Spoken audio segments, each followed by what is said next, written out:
سورہ المائدہ کا خلاصہ ہے۔ سورہ المائدہ مدنی سورہ ہے، اس میں 120 آیات اور 16 رکوع ہیں۔ سورہ المائدہ کے آغاز میں عہد و پیمان اور قسم کی پابندی کا حکم ہے، پھر احرام کی حالت میں شکار کی ممانعت ہے کہ احرام کی حالت میں شکار نہ کرو، اور مردار، خنزیر اور خون وغیرہ کے حرام ہونے کا ذکر ہے۔ اسی طرح یہ بھی بیان کیا ہے کہ وہ جانور جو گلا گھونٹ کر، چوٹ کھا کر، بلندی سے گر کر، ٹکر کھا کر یا جیسے کسی درندے نے پھاڑ کھایا ہو، اگر ان میں سے تم کوئی زندہ پا کر ذبح کر لو تو پھر وہ تمہارے لیے حلال ہے۔ پھر فرمایا کہ اللہ تعالیٰ نے اپنے دین کو، اسلام کو مکمل کر دیا اور مسلمانوں کے لیے یہ پسند کیا۔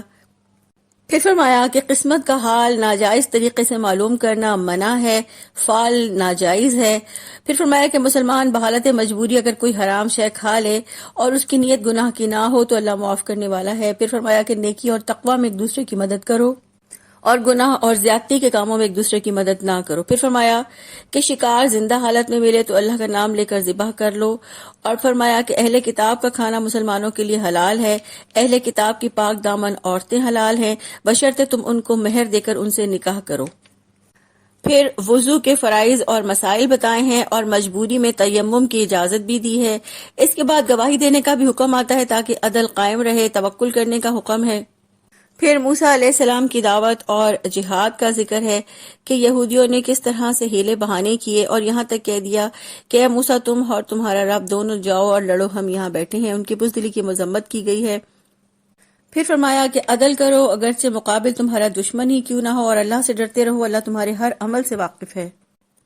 اور فرمایا کہ ہر مسلمان کا فرض ہے کہ وہ آزمائش کے وقت اللہ تعالیٰ کے رسول صلی اللہ علیہ وآلہ وسلم کا ساتھ دیں اور اللہ کی مدد کے طلبگار رہیں۔ اور پھر فرمایا کہ بنی اسرائیل اپنے اس رویے کی وجہ سے اللہ کے حکم سے بنی صحرا میں 40 برس تک بھٹکتے رہے۔ پھر اس کے بعد حضرت آدم علیہ السلام کے 2 بیٹوں حابیل اور قابیل کا ذکر ہے کہ قابیل نے حابیل کو حسد کی وجہ سے قتل کیا، اور یہ انسانی تاریخ کا پہلا قتل ہے، اور اس موقع پر کوے نے لاش چھپانے کا طریقہ بتایا۔ پھر فرمایا کہ جس نے کسی انسان کو ناحق قتل کیا گویا اس نے پوری انسانیت کو قتل کیا، اور جس نے کسی کی جان بچائی گویا اس نے تمام انسانوں کو زندگی بخش دی۔ پھر فرمایا جو لوگ اللہ اور اس کے رسول سے لڑتے ہیں اور زمین میں فساد برپا کرتے ہیں ان کی سزا قتل ہے، یا ہاتھ پاؤں مخالف سم سے کاٹ دینا ہے، یا پھر انہیں جلا وطن کر دینا ہے۔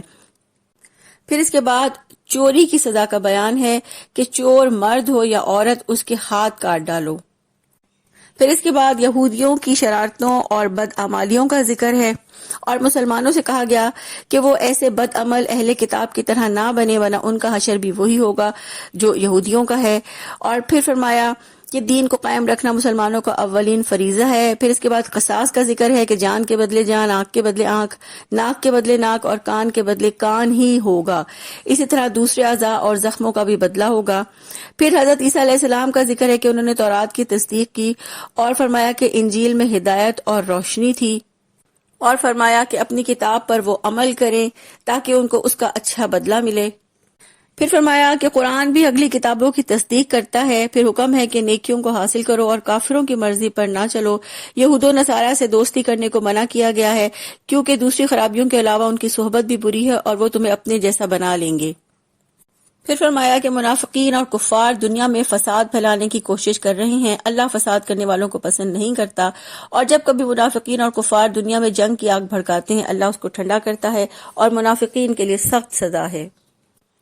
پھر اہل کتاب کے علماء اور مشائخ کی بدعمالیوں کا ذکر ہے کہ وہ حرام کھاتے ہیں اور دنیا پرستی میں گرفتار ہیں، وہ فساد پھیلاتے ہیں۔ فرمایا اگر وہ ایمان لے آئیں تو ان کے لیے انعامات ہیں۔ پھر رسول اللہ صلی اللہ علیہ وآلہ وسلم کو دعوت اور تبلیغ کا حکم دیا گیا ہے۔ پھر فرمایا کہ مسلمان ہوں، یہودی ہوں یا عیسائی صرف نام سے کامیاب نہیں ہو سکتے بلکہ اللہ اور آخرت پر ایمان لانے اور عمل صالح کرنے سے ہی وہ فلاح پا سکتے ہیں۔ فرمایا کہ بنی اسرائیل میں سے جو کافر تھے ان پر داؤد علیہ السلام اور عیسیٰ علیہ السلام نے بھی لعنت بھیجی تھی کیونکہ وہ گناہگار تھے اور وہ ایک دوسرے کو برائی سے نہیں روکتے تھے۔ پھر اس کے بعد عیسائی راہبوں کی ایک صفت بیان کی گئی ہے جو حبشہ میں تھے اور جن لوگوں کو مکہ کے کافروں نے مسلمان مہاجرین کے خلاف ورگلایا تھا کہ وہ جب قرآن سنتے ہیں تو ان کی آنکھوں سے آنسو جاری ہو جاتے ہیں، اور یہ وہ لوگ ہیں جو قبولیت حق کی صلاحیت رکھتے ہیں۔ اس کے بعد مسلمانوں کو نصیحت کی جا رہی ہے کہ وہ شریعت کی حدود کو قائم رکھیں اور حلال کھائیں۔